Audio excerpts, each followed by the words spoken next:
There's two types of MMOs. I'll just take a second.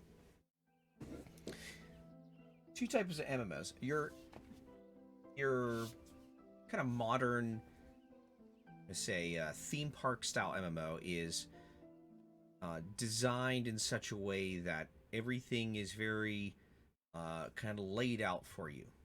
There's sort of a very logical path to follow. You're given sort of a main story quest, which progresses you through a certain levels, by just following the quest. And then once you're done with the main story quest, there's usually lots of side quests, and then there's at a certain point what's considered end game, and all of the dungeons and the events that you can participate in are all usually instanced, meaning you usually queue up with an automatic kind of matchmaking system that you know joins you in with what 3 or 4 other people, and you go do that dungeon, and it's all set rewards, and there is obviously RNG involved or whatever else, but it's all very nice, neatly laid out, right?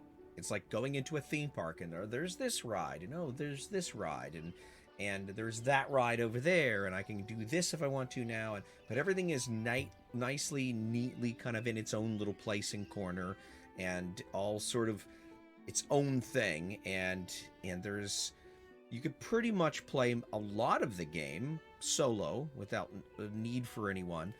You don't really need, per se, a crafter. As a matter of fact, crafting is not as viable,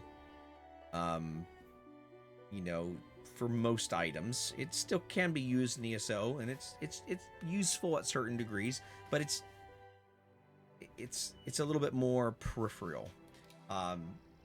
Kiwi, thank you so much for jumping in. Appreciate it. Thanks for the follow.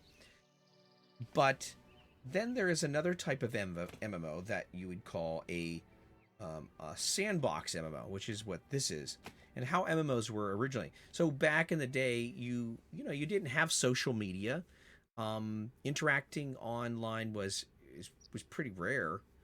The internet was obviously a thing, but it was pretty archaic as compared to now.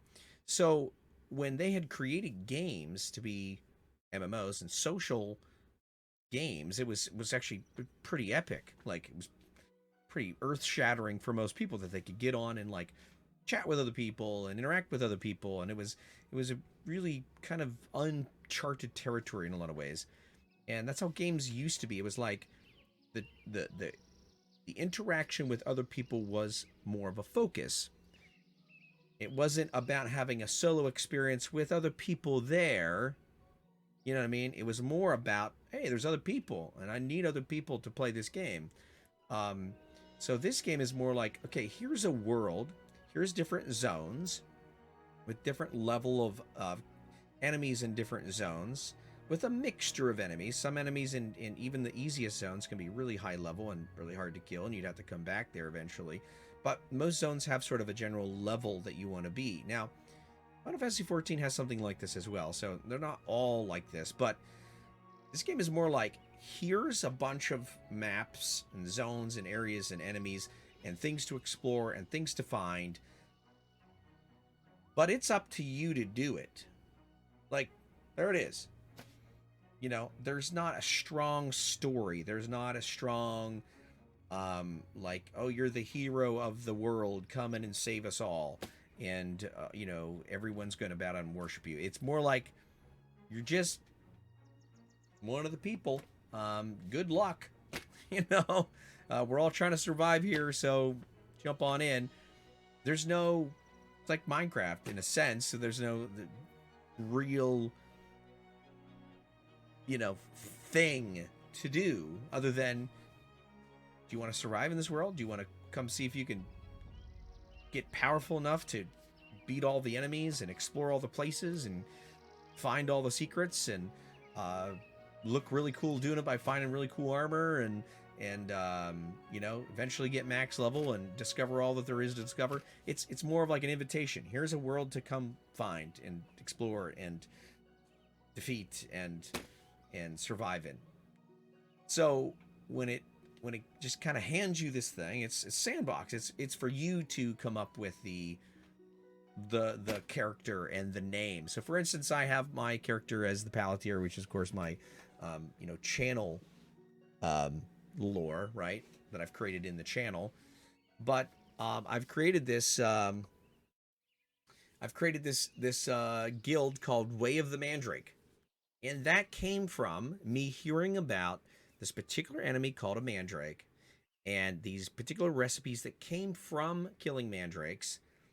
And I was like, oh, cool, it's kind of a rare recipe. I could try to find them. Well, I found out there were 5 of these recipes, and I started to farm mandrakes for like days, and then I discovered that, well, you can't just kill any old mandrake. You got to get them ashen, which means you got to bring them close to a rift, which is part of the lore of this game, that there's these ember stones, and they create these rifts, and it's kind of a mysterious thing when nobody knows exactly what all it's about, but they know they're there. And so you got to get mandrakes. You got to wait till nighttime when these rifts, or sometimes daytime when these rifts appear, and you got to get mandrakes close to these rifts, close enough that when you kill them, they turn ashen. Once they turn ashen, then you can kill them and hope that you finally eventually get a recipe, which takes a long time. So I farmed and I farmed and I farmed for literally 2, 3, 4 weeks with another guildmate who was also looking for the recipes, and we farmed and farmed and farmed, and finally, after some finagling, and I traded at least one recipe that I got that was a double for another recipe I didn't have to someone. It was kind of like this epic, like long-standing thing that it took to get all the recipes, and I think I'm one of the only players that has all 5. I think. Can't say that for sure, but I think. So it was very epic.